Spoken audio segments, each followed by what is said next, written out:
नमस्ते दोस्तों, आइए ये हमारा नेक्स्ट वीडियो आ चुका है और नेक्स्ट भी क्या कहना अब लास्ट आ चुका है।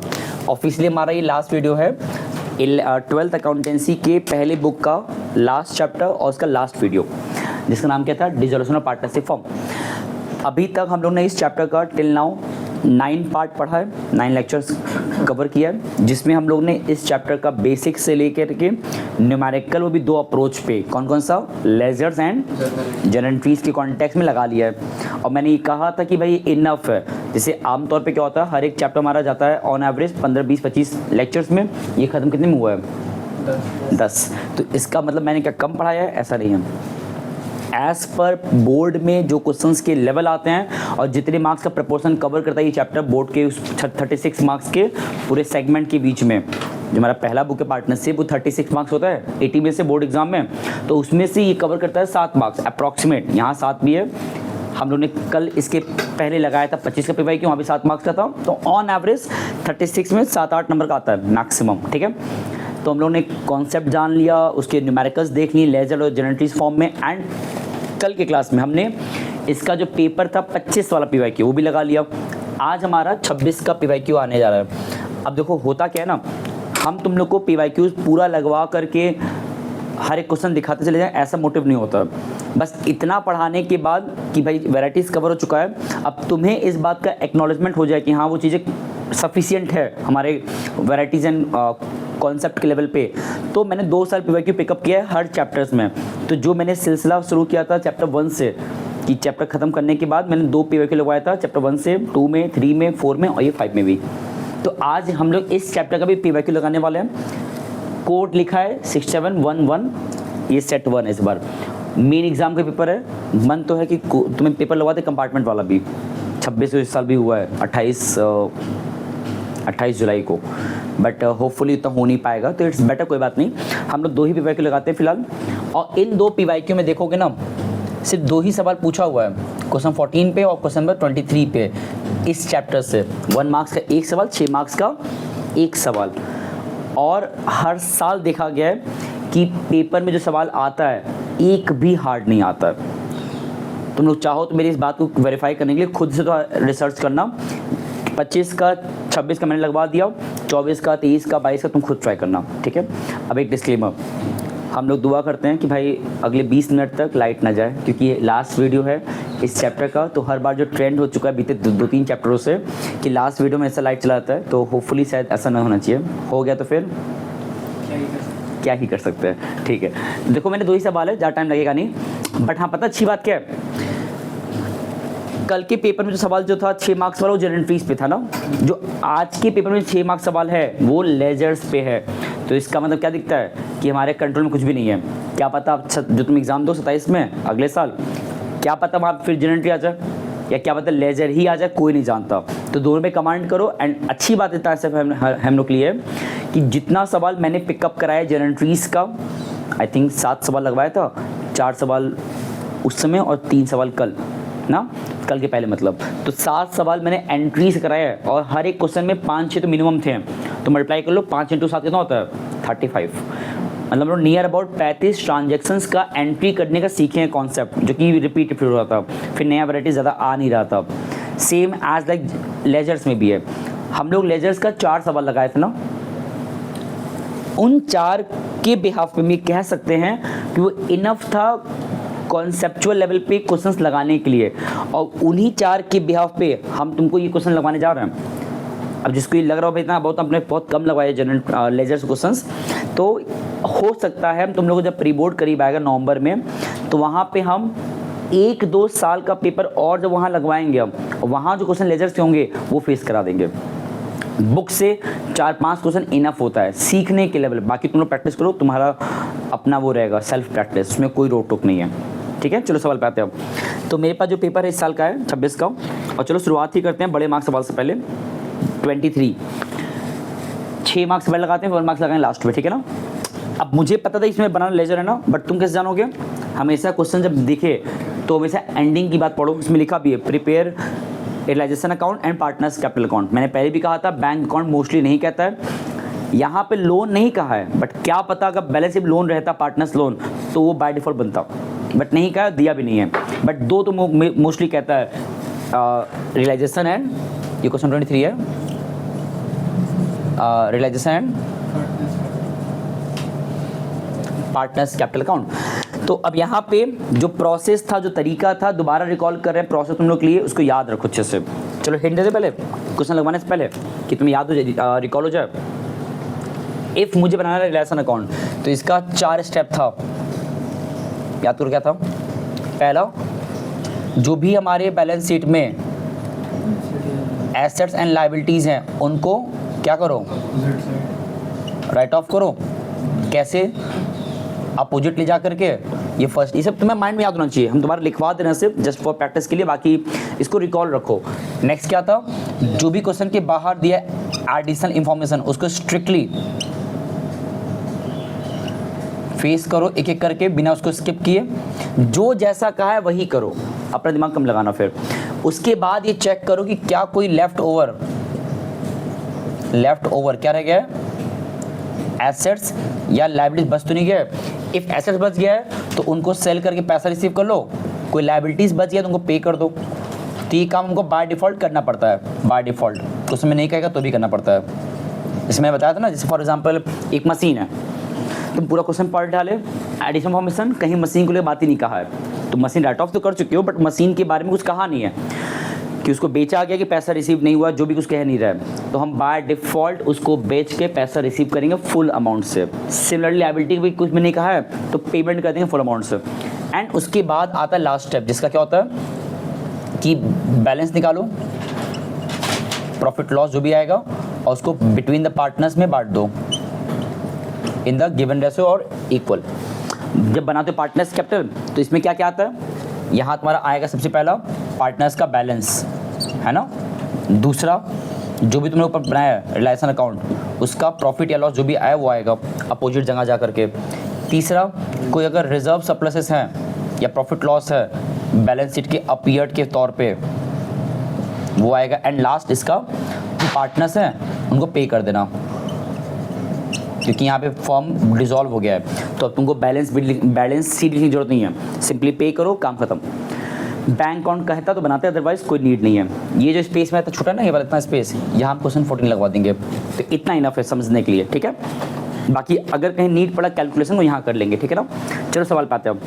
हम लोग ने क्वेश्चन जो लगाया था बुक से, वो हार्ड लगवाया था या हार्ड पिकअप किया था। यहाँ जो सवाल है बड़ा आसान दिया है, सिंपली तुम्हें पढ़ दे रहे हैं। तुम्हें क्वेश्चन 23 में क्या दिया हुआ है, गिवन की बात करें तो हमें सबसे पहले दिया रंजीत एंड, दो पार्टनर्स हैं रंजीत एंड मनमीत,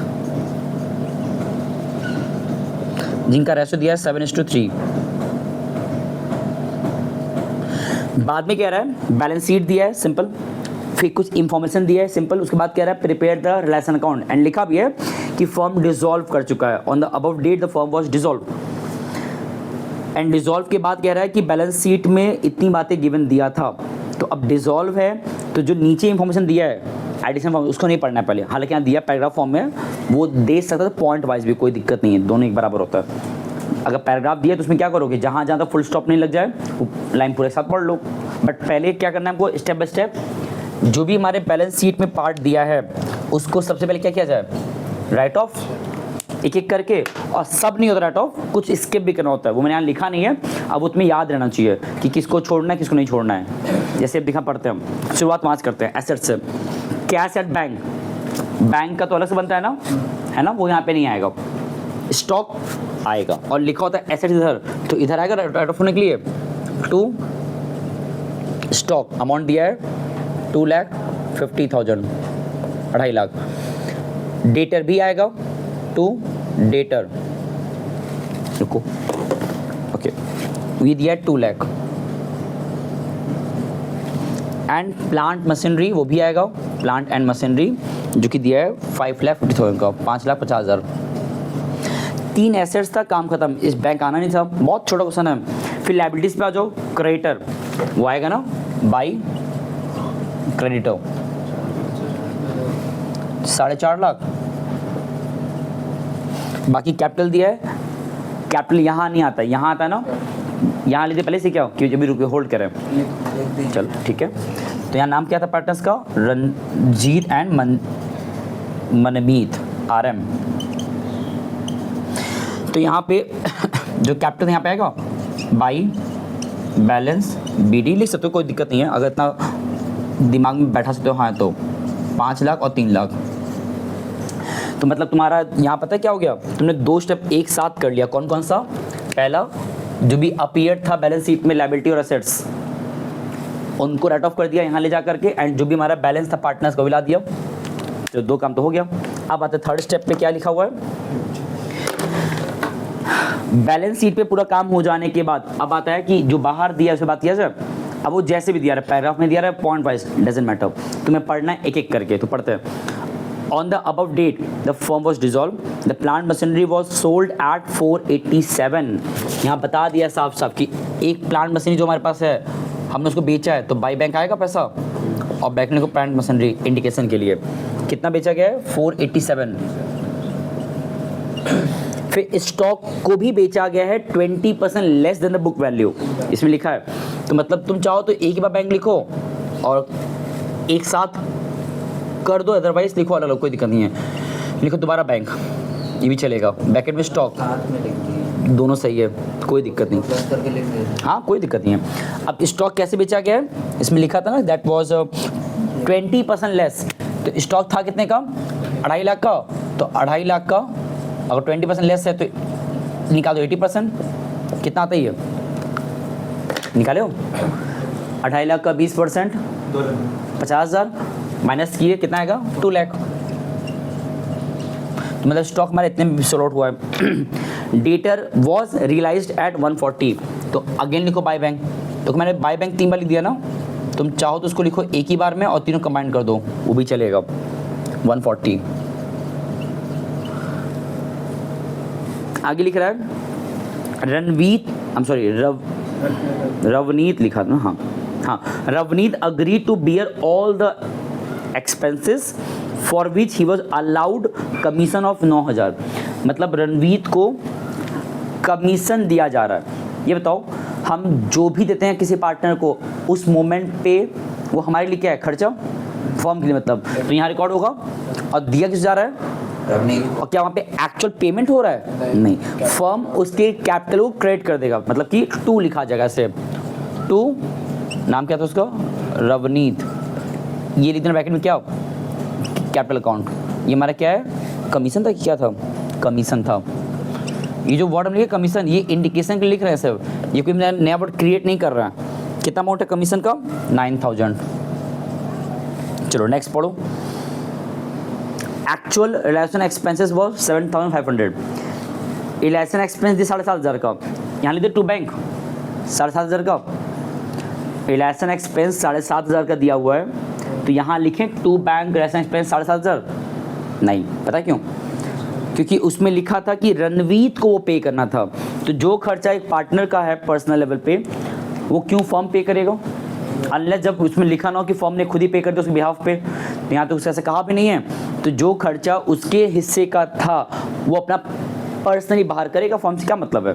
तो यहाँ पे जो तुम्हें दिया वो एक्सपेंस का अमाउंट, वो तुम्हें कंफ्यूज कर दिया हुआ है। हाँ अगर नहीं लिखा होता दैट रणवीर हैज़ टू पे द बियर द एक्सपेंसेस, वो नहीं कहा होता ना, तब वो जो एक्सपेंस का अमाउंट दिया 7,500 वो बाय डिफॉल्ट फर्म को ही पे करना पड़ता, फिर तब लिखा था to bank realisation expenses.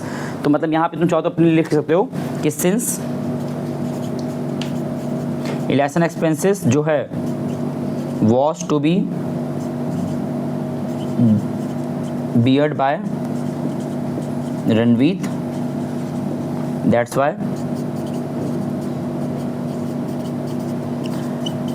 firm will not pay। मतलब उसका एंट्री यहाँ पे नहीं आएगा, स्किप करना था, ठीक है ना। तो ध्यान देना, उसके बाद क्वेश्चन खत्म हो गया। अब तुम्हें यहाँ पे मतलब तुमने जो बाहर की बातें दिया था एडिशन इन्फॉर्मेशन वो पूरा हो गया, लेकिन क्वेश्चन खत्म नहीं हुआ हमारा भी, मतलब पॉइंट खत्म हो गया, ये पार्ट एंड अप हो गया। अब तुमको यहाँ पे वेरीफाई करना है कि क्या कोई हमारा लायबिलिटी और एसेट्स छूट तो नहीं गया इस पूरे बातों के बीच में। तो वेरीफाई करो, मैच कर लेते हैं। स्टॉक की बात हो चुका है, डेटर बात हो चुका है, प्लान से बात हो चुका है, क्रेडिटर बात नहीं हुआ है ना अभी। तो यहाँ पे बाय डिफॉल्ट तुमको क्रेडिटर्स को पे करना पड़ेगा, क्वेश्चन में नहीं कहा है तो भी ऐसे टू बैंक ब्रैकेट में क्रेडिटर कितना अमाउंट है 4.5 लाख हो गया। तो हमारा ये थर्ड स्टेप भी हो गया ना। तो कितना सिंपल, अगर प्रोसेस याद है तो कहीं से कोई हम क्या कर रहे हैं, हम सिर्फ फॉलो प्रोसेस कर रहे हैं और कुछ दिमाग नहीं लगा रहे हैं। एंड लास्ट स्टेप क्या है, बैलेंस करना। तो बैलेंस करो, इसका बैलेंस कर पाओगे, चेक करो कितना बैलेंस आ रहा है, हम यहाँ पे देखते हैं सब, बट तुम बैलेंस करो, वेरीफाई करो, बैलेंस करके बताओ कितना आ रहा है इसका अमाउंट, वेरीफाई करो। लॉस का आ रहा है by loss which is transfer to partners capital account. नाम क्या पार्टनर्स का, रणवीर एंड मंजीत। चेक कर लो, जो लॉस का फिगर आ रहा है वो आ रहा है 182, और इस 182 को बांटना है तुमको इन द गिवन रेशियो। हाँ, रेशियो अगर नहीं होता तो इक्वली, है ना। जरा बांटो, कितना आएगा, ऐसे बांटना 182 इंटू 7/10, 182 इंटू 3/10। जब सॉल्व करोगे ये तुम्हारा एग्जैक्टली जो आ रहा है फिगर वो आएगा इतना 127,400, 127,400, नीचे आएगा 54,600। ये आगे तुम्हारा लॉस का फिगर, उनका जो उनको बांटा गया उनके बीच में, है ना। एंड बाकी टोटलिंग कर लोगे, हाँ है ना, ये टोटलिंग अपना कर लेना। तो हमारा ये जो रिलेशन था वो तो बन गया, कवर हो गया। अब तुम्हारे यहाँ पे टास्क पता क्या है, खत्म नहीं हुआ है। तुम्हें कहा था क्वेश्चन में also prepare the partners capital account. In that case हमने एक स्टेप तो कर चुका है ना, 1 स्टेप कर चुके हैं हम। अब आते हैं सेकंड स्टेप पे, जो तुमने बड़ा मेहनत से भी निकाला है रिलेशन का प्रॉफिट लॉस। यहाँ लॉस तो हुआ था, लॉस इधर होता है क्रेडिट साइड में, तो यहाँ पे अपोजिट में जाएगा पोस्ट होने के लिए पार्टनर्स कैपिटल में। तो यहाँ लिखोगे ऐसे टू रियलाइजेशन ब्रैकेट में लॉस कितना अमाउंट है, इनका है 127,400, इनका है 54,600। थर्ड था कि कोई क्या नाम है, रिजर्व एंड सरप्लस अपीयर्ड नहीं है क्वेश्चन के अंदर, तो यहाँ पे अपीयर्ड नहीं था क्वेश्चन में, बैलेंस शीट में ना। अब इसमें एक मुझे छूट गया है, बड़े वो भी इंपॉर्टेंट है।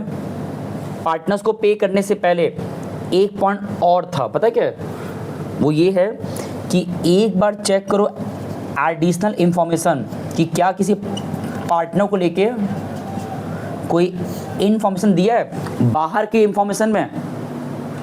इन शॉर्ट ये बोलना चाह रहे हैं कि क्या इस लेसन में कहीं पार्टनर्स का जिक्र हुआ है, हाँ है ना।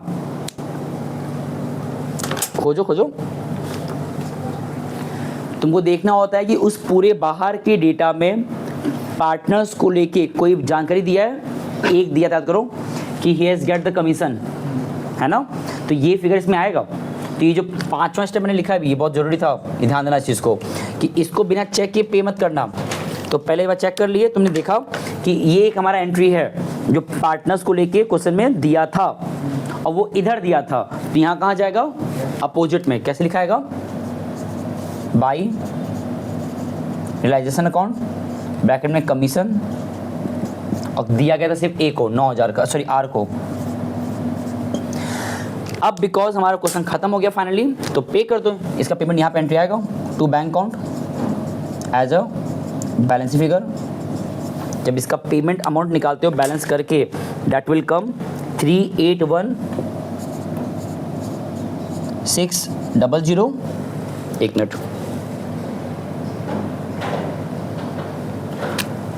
381,600 एंड वहाँ पे आएगा 245,400। वेरीफाई कर लेना, मैंने तो देख के लिखा है सिर्फ। देखो बैलेंस तो करना आसान होता है ना।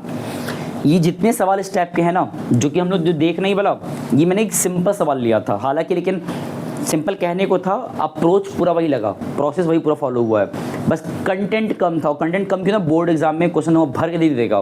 बुक में क्या होता है, चीज़ें सिखाने के लिए ज़्यादा दे दिया जाता है बुक में, और यही कारण मैंने क्या किया था, 4 सवाल कराया, बट 4 सवाल मेन लगवाया, जिसमें बहुत से वैराइटीज़ को मिल गए थे। कहीं पे लोन था, तो कहीं पे कुछ था, तो कहीं पे कुछ था, है ना। तो वो सारे सवाल को फेस करने के बाद ये सवाल तुमको सिंपल लग रहा हो, छोटा लग रहा हो, इसमें क्या ही दिया था 6 मार्क्स के हिसाब से, है ना। बट बोर्ड में सवाल ऐसे ही आते हैं, इससे हार्ड ज़्यादा नहीं आता, ठीक है। चलो ये हमारा एक सवाल था 6 मार्क्स का, जो बहुत सिंपल था, बट हाँ ये जितनी बातें हैं वो तुम्हारे माइंड में रटा होना चाहिए, ताकि जब एग्जाम में करो तो डायरेक्टली करना पड़े, ज़्यादा दिमाग ना लगाना पड़े, है ना। चलो एक सवाल और में फेस करते हैं, क्वेश्चन नंबर कौन सा वाला 14। अभी तो भगवान साथ दिए हैं लाइट के कॉन्टेक्स्ट में। सवाल सिंपल है 14 वाला, पढ़ते हैं। क्या लिखा है इसमें, क्वेश्चन नंबर 14। 3 पार्टनर सिद्धि, ज्ञान and Gayatri, S, G and G, उनका रेशो दिया है 3:2, तो S, G और गायत्री, तो इसको G कर दें। रेशो दिया इसका 3, 2 एंड 2। बाद में कह रहा है the firm was dissolve at the time of dissolution a debtor amounting 25,000 was appeared in the books of record whose debt was being previously written off as a bad debt। इसमें बोलना चाह रहे एक डेटर हमारे पास था पहले का 25,000 का, गायत्री नाम उसका उसमें लिखा था, जो कि हमारा पहले का बैड डेट हमने उसको रिकॉर्ड कर लिया था, मतलब हमने उस डेटर को अपने बुक्स के रिकॉर्ड से हटा दिया था पिछले साल का ही। बट इसमें लिख रहा है कि at the time of dissolution, इसमें लिखा है C paid 40% of the amount from nowhere, मतलब वो आ करके अपने हिस्से का 40% देने आ गई। मतलब एक तरह से क्या हुआ, हम इस अपने डेटा से 40% रिकवर कर पा रहे हैं फिलहाल। अभी बात करें उसमें पूछा क्या, वो छोड़ो, भी सिर्फ इतना बताओ इसका एंट्री बना सकते हो इतनी इंफॉर्मेशन से। वहाँ जो पूछा वहाँ बात करेंगे भी हम सिर्फ इतने अकॉर्डिंग कि एक डेटर जो कि पहले का था, जिसको हमने खुद ही बैड डेट मान के उसको भूल गए थे, but because of no where वो आ करके बैड डेट रिकवर करा रही है, और एक करा रहा जो भी, और वो 40% एटलीस्ट दे रहा है वो अपने 25,000 का।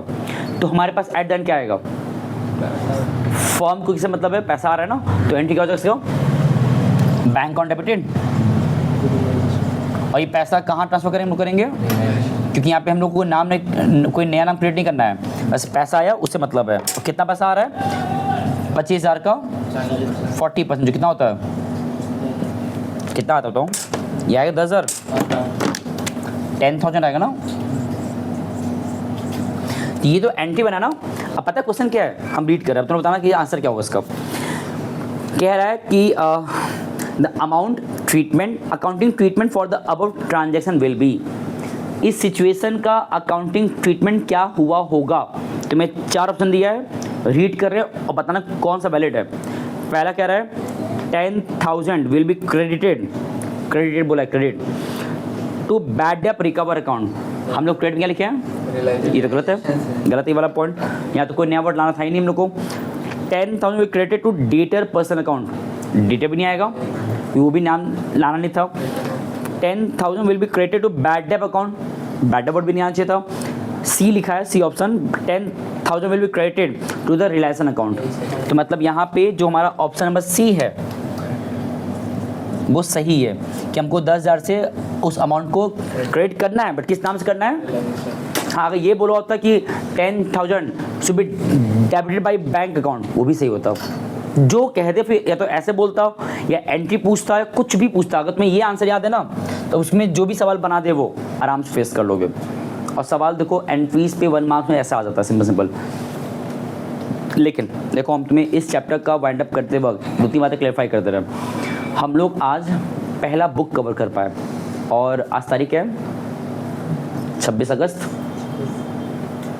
हालांकि ये पोस्ट होगा बाद में, पोस्ट होगा कम से कम 4-5 दिन के बाद, खैर कोई नहीं। तो अब से पता है मई मत क्या है, हम लोग ने नियर अबाउट अप्रैल, मई, जून, जुलाई, अगस्त 5 महीना लगा दिया 5 चैप्टर को पढ़ने में। और ये मेरा जो टाइमिंग चल रहा है परफेक्ट चल रहा है मेरे हिसाब से, जो मेरा अपना एक्सपीरियंस है। शेयर्स भी हमारा हो जाएगा सितंबर, मिड या सितंबर के एंडिंग आते आते आराम से हो जाएगा, बहुत सिंपल है। और शेयर्स अगर आ गया तो डिबेंचर तुमको ऑटोमेटिक आ जाएगा 70%। कितना सिंपल है, तुम्हें इतना कनेक्टेड जुड़ा हुआ चीज़ है, बस नाम का फ़र्क है, शेयर और डिबेंचर, बाकी सब एज इट इज़ है। शेयर डिबेंचर हो गया तो 36 मार्क्स यहाँ पढ़ लिए, 24 मार्क्स वहाँ पढ़ लिए, कितना हो गया 60 नंबर। तो मतलब अक्टूबर एंडिंग आते आते हम लोग नियर अबाउट 60 नंबर का आउट ऑफ 80 पूरा पढ़ लेंगे। बट नवंबर में तुम्हारा प्री बोर्ड या तो शुरू हो जाता है, प्री बोर्ड शुरू होने वाला होता है, तो हम लोग अब मान के चलो कि थर्ड बुक का 20 मार्क्स कवर करता है, नियर अबाउट 8 से 10 नंबर का पढ़ लेंगे नवंबर तक। जो रह जाएगा 5-10 नंबर का, जो लोग पढ़ेंगे आराम दिसंबर नवंबर, कोई जल्दीबाजी नहीं है, तो वो बाद में कवर हो जाएगा। 70 मार्क्स से तो मिनिमम टारगेट रखे हैं, तुम्हारे प्री बोर्ड पहले अच्छे से कवर करेंगे इसी इंटेंसिटी से, जैसे भी पढ़ लें। और 70 मार्क्स कम नहीं होता है, बच्चे 80 मार्क्स से पढ़ के जा रहे हैं, पाते हैं 3 नंबर 4 नंबर, लिटरली मैंने खुद मार्क्स दिया ऐसे बच्चों को जिन्हें कुछ नहीं आ रहा होता है। तो मतलब कहने क्या, तुम मत पढ़ो 80 मार्क्स लिए, तुम 70 मार्क्स भी पढ़ के जाओ, जितना हम पढ़ाएंगे तुम्हें यहाँ तक टिल नवंबर तक, बट उस 70 को इतना अच्छे से पढ़ो कि 69 ला के दिखा दो, वो भी बहुत अच्छी बात है, बहुत बड़ी बात है। ठीक है, चलो ज़्यादा टाइम वेस्ट नहीं करना है। हम लोग ने आज इस चैप्टर को ढंग से वाइंड अप किया। अब जब भी नेक्स्ट टाइम मिलेंगे तो वो स्टार्ट होगा शेयर्स। क्लियर है? चलो, तो आज भगवान साथ दिए हर तरीके से, चैप्टर भी हमारा एंड अप हुआ। हाँ, मन होगा तो क्वेश्चन और लगवाएंगे, बट बाद में, फिलहाल इसको यहाँ रोकते हैं। हर चैप्टर का जितना इंपॉर्टेंस था मैंने उसको उतना इंपॉर्टेंस दे दिया, मन भर के पढ़ाया है, जितना मुझे लगता था कराने के लिए कराया मैंने वैराइटीज़ के लेवल पे। अब ये तुम लोग की जिम्मेदारी है, क्वेश्चंस प्रैक्टिस करो। ठीक है, चलो मिलते हैं नेक्स्ट वीडियो में। बाकी थैंक यू सो मच, नमस्ते और धन्यवाद।